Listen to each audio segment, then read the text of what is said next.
इस कहानी की शुरुआत में दिखाते हैं कि 19 रिंग्स यानी अंगूठियां बनाई जाती हैं। ये सब ताकत की रिंग्स होती हैं और इन 19 रिंग्स में से 3 रिंग्स एल्व्स को दी जाती हैं। एल्व्स जाति के लोग बुद्धिमान, ईमानदार और अमर होते हैं। 7 रिंग्स दे दी जाती हैं बौनों को। बौने पहाड़ी इलाकों में रहते हैं और शिल्पकारी में बहुत अच्छे होते हैं।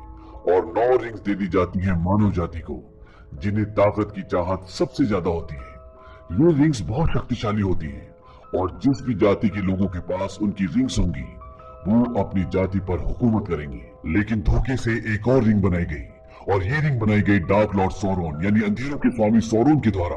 और इस रिंग में अपनी क्रूरता, दुष्टता और हर एक जाति पर हुकूमत करने की अपनी ख्वाहिश को डालता है। दरअसल सौरोन ऐसी रिंग बनाता है जो सबसे ताकतवर होती है और सब पर राज कर सकती है। रिंग बनने के बाद सौरोन एक एक करके सबको अपना गुलाम बनाना शुरू कर देता है और इंसानों और एल्व्स की आखिरी सेना मिलकर सौरोन के खिलाफ लड़ती है और उन्हें जीत भी मिल रही होती है। पर जब सौरोन खुद लड़ाई में आ जाता है तो बाजी पूरी तरह से पलट जाती है और इसी दौरान सौरोन इंसानों के राजा को भी मार देता है। पर तभी उसका बेटा इसल्डुर वहां पहुंच जाता है और वो अपने पिता की तलवार उठा रहा होता है। तभी सौरोन उसके पिता की तलवार पर अपना पैर रख देता है और वो टूट जाती है। इसके बाद वो अपना हाथ राजा की बेटी की तरफ बढ़ाता है, पर तभी वो अपने पिता की टूटी हुई तलवार से उसकी उस उंगली को काट देता है जिस पर उसने रिंग पहनी होती है। और उस रिंग के उसके शरीर से अलग होने के बाद सौरोन और उसकी पूरी सेना राख बनकर उड़ जाती है और इस तरह सौरोन हार जाता है। और अब रिंग राजा के बेटे इसल्डोर के पास है। इस रिंग की सबसे खास बात यह होती है कि जिसके पास भी होती है वो इसके मुंह से बच नहीं पाता। वो इसे किसी भी कीमत पर छोड़ना नहीं चाहता, मानो वो पूरी तरह से इस रिंग के वश में हो। और अब जब रिंग राजा की बेटी के पास है तो उसके पास एक मौका है। वो इसे खत्म करके दुष्टता को हमेशा के लिए खत्म कर सकता है। लेकिन वो भी इसके मुंह से बच नहीं पाता। वो इसे अपने साथ रखता है और एक बार जब वो अपनी सेना की टुकड़ी के साथ कहीं जा रहा होता है तभी उस पर सौरोन के कुछ बचे हुए लोग हमला कर देते हैं। राजा का बेटा इसल्डोर उस अंगूठी को अपने हाथ में पहन लेता है और जिससे वो गायब हो जाता है और वहां से भागने के लिए वो एक तालाब में कूद जाता है। लेकिन ये अंगूठी रिंग राजा की बेटी को धोखा देती है और वो उसके हाथ से निकल जाती है। और जैसे उसके हाथ से निकलती है वो दोबारा दिखना शुरू हो जाता है और ऊपर से सौरोन के लोग उस पर तीर चला देते हैं जिससे उसकी मौत हो जाती है और रिंग उसी तालाब में कहीं खो जाती है। और अगले 2500 साल तक वो रिंग उसी तालाब में रहती है और 2500 साल के बाद वो रिंग एक बार फिर अपना शिकार चुनती है और रिंग चली जाती है गोलम के पास। गोलम को उस रिंग का नशा हो जाता है, वो उसके वश में हो जाता है और वो उसे पहाड़ों की गहरी गुफाओं में ले जाता है और वो रिंग गोलम को लंबी जिंदगी बख्शती है और अगले 500 सालों तक वो रिंग गोलम के पास रहती है। लेकिन एक दिन वो रिंग गोलम को भी छोड़कर चली जाती है। दरअसल वो पहाड़ से गिर जाती है और वो एक ऐसे प्राणी को मिलती है जिसके बारे में खुद कभी रिंग ने सोचा भी न था। वो मिलते एक हॉबिट को। इसका नाम होता है बिल्बो बैगिंस और एक शहर का रहने वाला होता है। हॉबिट दरअसल वो प्रजाति होती है जो बौनों से थोड़े से लंबे और आम इंसानों से थोड़े से छोटे होते हैं। ये ना योद्धा होते हैं ना शिल्पकार। इन्हें जिंदगी में सिर्फ एक ही चीज आता है और वो है खुश रहना।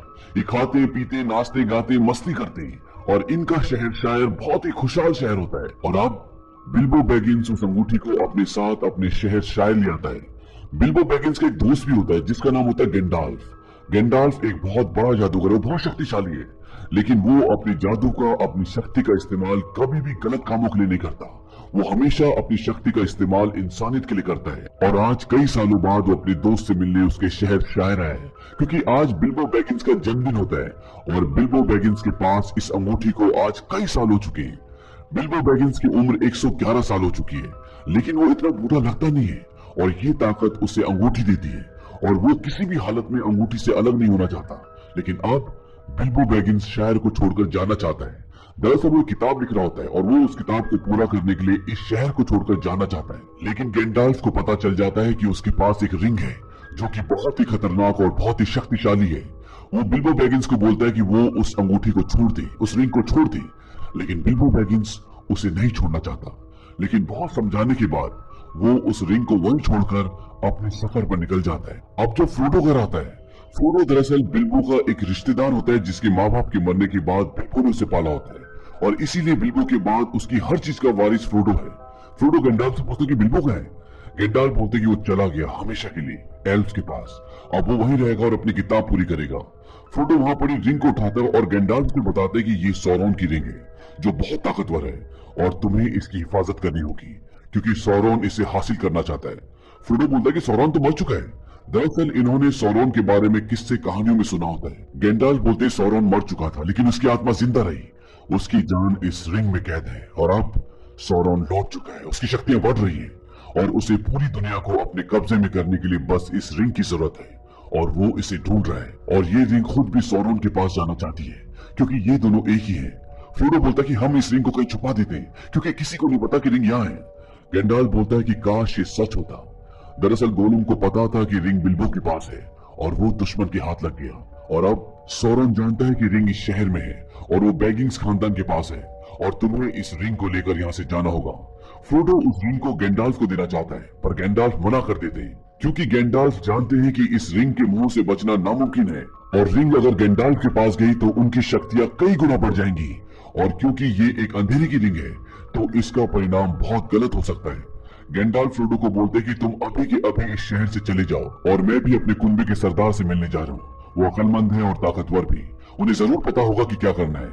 वो फ्रोडो को बोलते कि सिर्फ दिन में सफर करना और सड़क से दूर रहना, मैं तुम्हें ब्री गांव में मिलूंगा। अब जब गैंडाल्फ वहां से निकलने वाले होते हैं तभी उन्हें लगता है कि खिड़की से उनकी बातें कोई सुन रहा है, और जब वो खिड़की के पास जाते हैं तो वहां पर एक हॉबिट होता है जिसका नाम सैम होता है और ये फ्रोडो का दोस्त होता है। गैंडाल्फ उसे आदेश देते हैं कि तुम फ्रोडो के साथ जाओगे और उसे कभी अकेला मत छोड़ना। और अब सैम और फ्रोडो अपने सफर पे निकलते हैं और जब सैम और फ्रोडो आगे जाते हैं तो उन्हें दो और हॉबिट्स मिलते हैं। इनका नाम होता है मैरी और पिपिन, और ये चारों मिलकर ये तय करते हैं कि ये ब्री गांव की तरफ जाएंगे जहां उन्हें गैंडाल्फ मिलेंगे।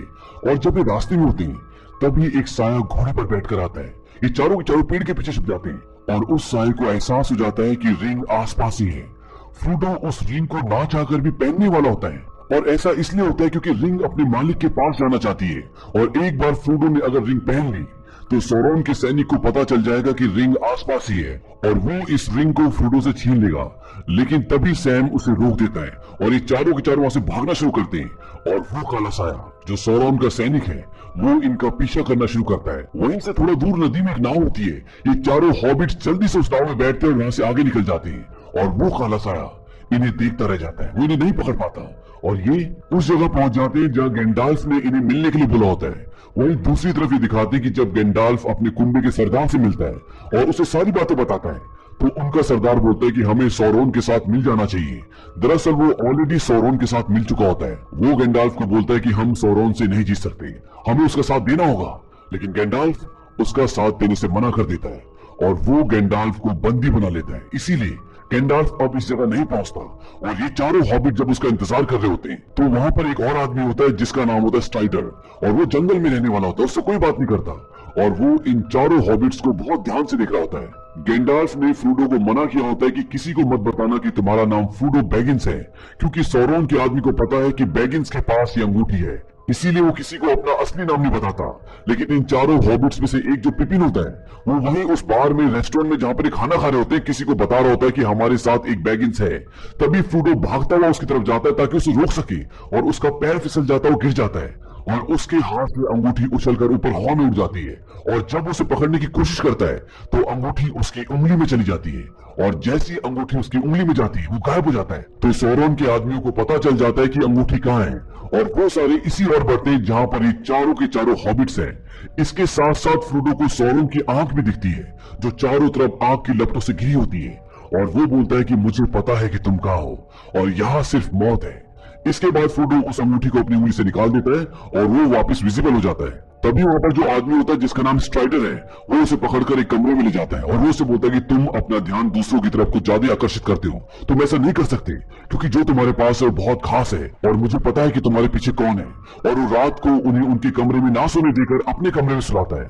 तभी रात को ये दिखाते हैं कि सौरोन के आदमी उनके कमरे में जाते हैं लेकिन उन्हें वहां पर कोई नहीं मिलता, लेकिन फ्रोडो और उसके दोस्त उन आदमियों को खिड़की से देख रहे होते हैं। फ्रोडो बोलता है कि कौन है?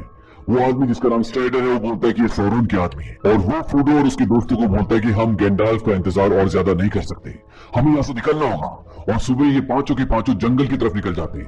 तभी इनमें से एक पूछता है कि हम जा कहाँ रहे हैं? स्ट्राइडर बोलता है कि एल्व्स के घर, और ये पांचों के पांचों एल्व्स के घर की तरफ निकल पड़ते हैं। अब 2 दिन का सफर तय करने के बाद ये रात को एक किले में आसरा लेते हैं। स्ट्राइडर बोलता है कि मैं आसपास कुछ देख कर आता हूँ, तुम सब यही रुको। और वो जाने से पहले सबको हथियार देकर जाता है। और जब फ्रोडो सो रहा होता है तो बाकी के तीनों हॉबिट्स वहां पर आग जलाकर कुछ पका रहे होते हैं। तभी वहां पर फ्रोडो भागता हुआ आता है और आग बुझा देता है। वो बोलता है कि तुम्हें यहाँ पर आग नहीं जलानी चाहिए थी। और तब तक सौरोन के आदमी उस उजाले को देख लेते हैं और वो उनकी तरफ बढ़ना शुरू करते हैं और धीरे धीरे वो उस किले तक पहुंच जाते हैं। अब वहां पर स्ट्राइडर नहीं होता और वो उन पर हमला कर देते हैं। और जब वो फ्रोडो को मारने वाले होते हैं तभी फ्रोडो उस अंगूठी को पहन लेता है और वो गायब हो जाता है। लेकिन सौरोन का आदमी फिर भी उन्हें देख सकता है क्योंकि ना वो इंसान है ना मुर्दा, और वो फ्रोडो को तलवार से मार देता है। तभी वहां पे स्ट्राइडर आ जाता है और सबको मार देता है और अब फ्रोडो घायल है। वो वापस इसी दुनिया में आ जाता है और इसके बाद स्ट्राइडर और तीनों हॉबिट्स फ्रोडो को वहां से इलाज के लिए लेकर जाते हैं। लेकिन जहां उन्हें पहुंचना है वो यहाँ से 6 दिन की दूरी पर है और फ्रोडो की तबीयत लगातार खराब हो रही होती है। उसका शरीर ठंडा पड़ रहा होता है। तभी एक हॉबिट स्ट्राइडर से पूछता है कि इसको क्या हो रहा है। स्ट्राइडर बोलता है कि ये प्रेतों की दुनिया में जा रहा है क्योंकि ये सौरोन के आदमी की तलवार से घायल हुआ है, इसीलिए ये अब उनकी दुनिया में जाने वाला है। और तभी वहां पर एक एल्फ आती है। ये स्ट्राइडर को जानती है क्योंकि ये स्ट्राइडर से प्यार करती है। वो उसे बोलती है कि पिछले 2 दिन से मैं तुम सबको ढूंढ रही हूँ, तुम्हारे पीछे 5 प्रेत पड़े हुए हैं और अब मुझे फ्रोडो को अपने राज्य रिवेंडल ले जाना पड़ेगा जहाँ मेरे बाबा इसका इलाज कर सकते से ठीक कर सकते हैं। स्ट्राइडर बोलता है कि 5 प्रेत आसपास ही, तुम्हें ध्यान से जाना होगा। वो कहती है कि एक बार मैं नदी पार कर लूं उसके बाद वो प्रेत मेरा कुछ भी नहीं बिगाड़ सकते। और इसके बाद वो फ्रोडो को घोड़े पर बिठाकर वहां से निकल पड़ती है और तभी वो 5 प्रेत उसका पीछा करना शुरू कर देते हैं। लेकिन किसी तरह से वो नदी को पार करके रिवेंडल पहुंच जाती है। और जब वो 5 प्रेत नदी को पार करने की कोशिश करते हैं तो नदी में एक सैलाब आता है और वो पांचों के पांचों बहकर आगे निकल जाते हैं। इसके बाद जब वो अपने राज्य पहुंच जाती है तो उसी एल्फ के पिता फ्रोडो को ठीक कर देते हैं। और जब फ्रोडो को होश आता है तो उसके सामने गैंडाल्फ बैठे होते हैं। फ्रोडो उनसे बोलता है कि आप हमसे मिलने आए क्यों नहीं, हम आपका इंतजार कर रहे थे। और इसके बाद गैंडाल्फ फ्रोडो को सारी कहानी सुनाते हैं कि कैसे उन्हें बंदी बना लिया गया था और कैसे वहां से छूट कर आए। जब फ्रोडो और उसके सभी दोस्त रिवेंडल पहुंच चुके हैं जहाँ एल्फ्स रहते हैं तो इन्हें लगता है कि अब वो रिंग उन्हें देकर वापस अपने घर जा सकते हैं। पर जब गैंडाल्फ एल्फ्स के राजा से बात करता है तो मना कर देता है।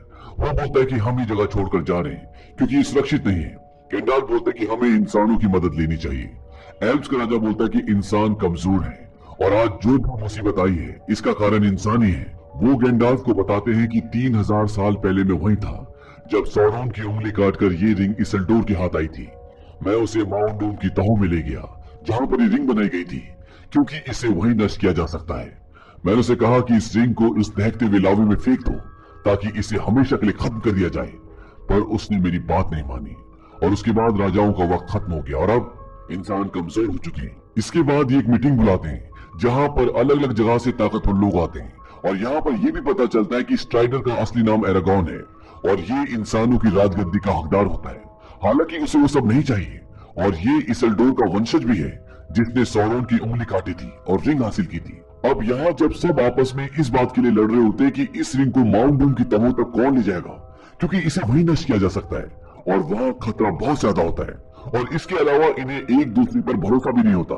तभी फ्रोडो बोलता है कि मैं इस रिंग को वहां ले जाऊंगा और गैंडाल्फ, उसके 3 हॉबिट दोस्त, बोनो के राजा का बेटा गिमली, स्ट्राइडर जिसका असली नाम एरागॉन होता है, एक एल्फ और एक और योद्धा बोरोमिर, ये कुल मिलाकर 8 लोग होते हैं जो इस रिंग को यहाँ से आगे ले जाने में फ्रोडो की मदद करने की जिम्मेदारी लेते हैं। वहीं दूसरी तरफ सौरोन की एक बहुत बड़ी सेना तैयार हो जाती है और इस सेना को तैयार करने में सबसे बड़ा हाथ उसका होता है जिसने गैंडाल्फ को बंदी बनाया होता है और उसे पता है ये 9 लोग बर्फीले पहाड़ों से होकर उस अंगूठी को नष्ट करने के लिए जा रहे हैं और वो उनका रास्ता रोकता है जिसकी वजह से वो अब उन बर्फीले पहाड़ों से आगे नहीं बढ़ सकते और अब इनके पास एक ही रास्ता है कि ये पहाड़ के नीचे से जाएं, यानी मौर्य की सुरंगों से होकर जहां बौने बसते हैं।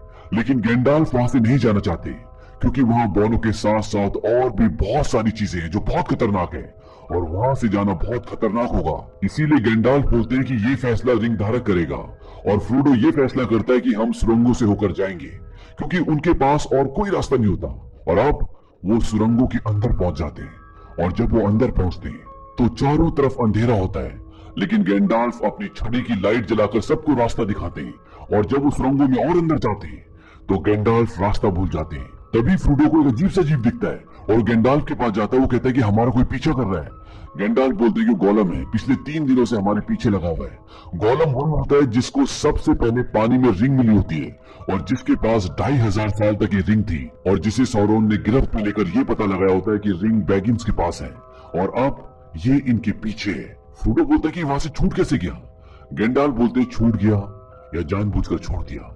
वो उसे बताते हैं कि दरअसल ये रिंग की मोह माया से अभी तक निकल ही नहीं पाया और इसकी जिंदगी का एक ही मकसद है और वो इस रिंग को पाना, और इसीलिए ये उनका पीछा कर रहा होता है। इसके बाद ये सब आगे बढ़ते हैं और आगे जाने के बाद ये बोनो के खूबसूरत शहर पहुंच जाते हैं। इनके साथ जो बोनो होता है गिमली, ये शहर उसके भाई का होता है, पर अब ये पूरी तरह से वीरान है क्योंकि ऑक्स ने यानी सौरोन के लोगों ने यहाँ सबको मार दिया होता है, गिमली के भाई को भी। अब जब ये सब गिमली के भाई के कब्र के पास होते हैं तभी एक बहुत बड़ा दानव इन पर हमला कर देता है, पर ये सब मिलकर उसे मार देते हैं। लेकिन अभी भी मुसीबत टली नहीं होती, तभी बहुत सारे ऑक्स इन पर हमला कर देते हैं और ये सब भागना शुरू करते हैं, पर ज्यादा दूर तक भाग नहीं पाते और ऑक्स इन सबको घेर लेते हैं। तभी एक आवाज आती है और सारे ऑक्स डर कर भाग जाते हैं और ये आवाज होती है बालरोग की, जो पुरानी दुनिया का एक शैतान होता है। गैंडाल्फ बोलते हैं भागो, तुम्हारी तलवारें यहाँ काम नहीं आएंगी, और ये सब भागना शुरू करते हैं। बालरोग यानी वो शैतान इन सबको मारने के लिए इनका पीछा करता है और ये अपनी जान बचाने के लिए भागते हैं और एक जगह पहुंचते हैं जहाँ पत्थर का पुल होता है। गैंडाल्फ सबको बोलते हैं इससे होते हुए आगे बढ़ो, और जब वो सब पुल को क्रॉस कर लेते हैं तभी वो दानव वहां पहुंच जाता है, पर गैंडाल्फ उसे वहीं रोक देते हैं और उसे पाताल की गहराइयों में धकेल देते हैं। पर वो गिरते गिरते गैंडाल्फ को भी अपने साथ खींच लेता है और वो दोनों धरती की तहों में यानी छाया जगत में चले जाते हैं और इस तरह ये गैंडाल्फ को खो देते हैं। इसके बाद ये बचे हुए 8 लोग आगे बढ़ते हैं और एल्व्स के घर पहुंच जाते हैं, पर एल्व्स फ्रोडो को अंदर नहीं आने देना चाहते क्योंकि उसके पास अंधेरे की दुनिया की रिंग है। लेकिन जब इन 8 में से एक बोरोमिर एल्व्स को समझाता है तो मान जाते हैं। वहीं सौरोमन जो कि डार्क लॉर्ड सौरोन के साथ मिल चुका है, वो एक नई फौज बना चुका है और इस फौज का नाम होता है ओरखाई, और ये दिन में भी लड़ सकती है, जबकि पहले वाली सेना जिन्हें और कहा जाता था वो सिर्फ रात को लड़ सकती थी। और अब सौरोमन अपनी फौज को रिंग लेने और इन सबको मारने भेजता है। वहीं ये 8 के 8 एक रात यहाँ रुककर नदी के रास्ते आगे निकलते हैं, लेकिन अभी भी गोलम इनका पीछा कर रहा होता है। इन्हें डर होता है कि कहीं गोलम इनका पता सौरोन को ना बता दे। अब ये नदी में काफी लंबा सफर तय करने के बाद एक जगह आराम करने के लिए रुकते हैं, और जब उस सब बैठे होते हैं तो फ्रोडो वहां से थोड़ा सा आगे निकल जाता है। दरअसल वो परेशान होता है और उसके पीछे बोरोमिर भी आता है और वो फ्रोडो से उसकी रिंग छीनने की कोशिश करता है, पर फ्रोडो उसे रिंग नहीं देता, और जब वो उसे जबरदस्ती छीनने की कोशिश करता है तो फ्रोडो उस रिंग को पहन लेता है और वो गायब हो जाता है। अब जब फ्रोडो ने रिंग पहन ली है तो दुश्मन को उसका पता चल जाता है और वो अपनी सेना के साथ वहां पहुंच जाते हैं। तभी वहां पर एरागॉन आ जाता है और वो फ्रोडो को बोलता है कि तुम यहाँ से जाओ, और वो दुश्मन का सामना करता है। अब इनके बीच और सौरोन की सेना के बीच में जंग शुरू हो जाती है और इस जंग में बोरोमिर जो कि फ्रोडो से अंगूठी छीनने की कोशिश कर रहा था, उसकी मृत्यु हो जाती है। पर मरने से पहले वो सौरोन की बहुत बड़ी सेना को खत्म कर देता है और उसे अपनी गलती का एहसास भी होता है। वहीं दूसरी तरफ फ्रोडो नाव के पास पहुंचता है, उसकी आंखों में आंसू होते हैं। वो सोचता है काश रिंग मेरे पास ना होती, काश ये सब कभी ना होता। तभी गैंडाल्फ की आवाज आती है, हम सबको भी यही लगता है, पर यह फैसला हमारे हाथ में नहीं है। हमें सिर्फ ये फैसला करने का हक है कि जो वक्त हमें दिया गया है उसे इस्तेमाल कैसे किया जाए। और ये शब्द सुनने के बाद फ्रोडो के अंदर आत्मविश्वास आता है और फ्रोडो अकेला ही नाव में बैठकर आगे का सफर तय करता है। पर तब तक सैम आ जाता है और वो फ्रोडो के मना करने के बाद भी उसके साथ आगे के सफर पर निकलता है, क्योंकि उसने गैंडाल्फ से वादा किया था कि वो फ्रोडो का साथ कभी नहीं छोड़ेगा। फ्रोडो और सैम अपने सफर पर आगे निकल जाते हैं और एरागॉन, गिमली और लिगोल्स उन्हें अपने सफर पर जाने देते हैं और खुद मैरी और पिपिन जो 2 और हॉबिट्स होते हैं उन्हें बचाने निकल पड़ते हैं, क्योंकि सौरोन के सैनिक उन्हें उठाकर अपने साथ ले गए होते हैं। ये था इस कहानी का फर्स्ट पार्ट। उम्मीद करता हूँ कि ये कहानी आपको जरूर पसंद आई।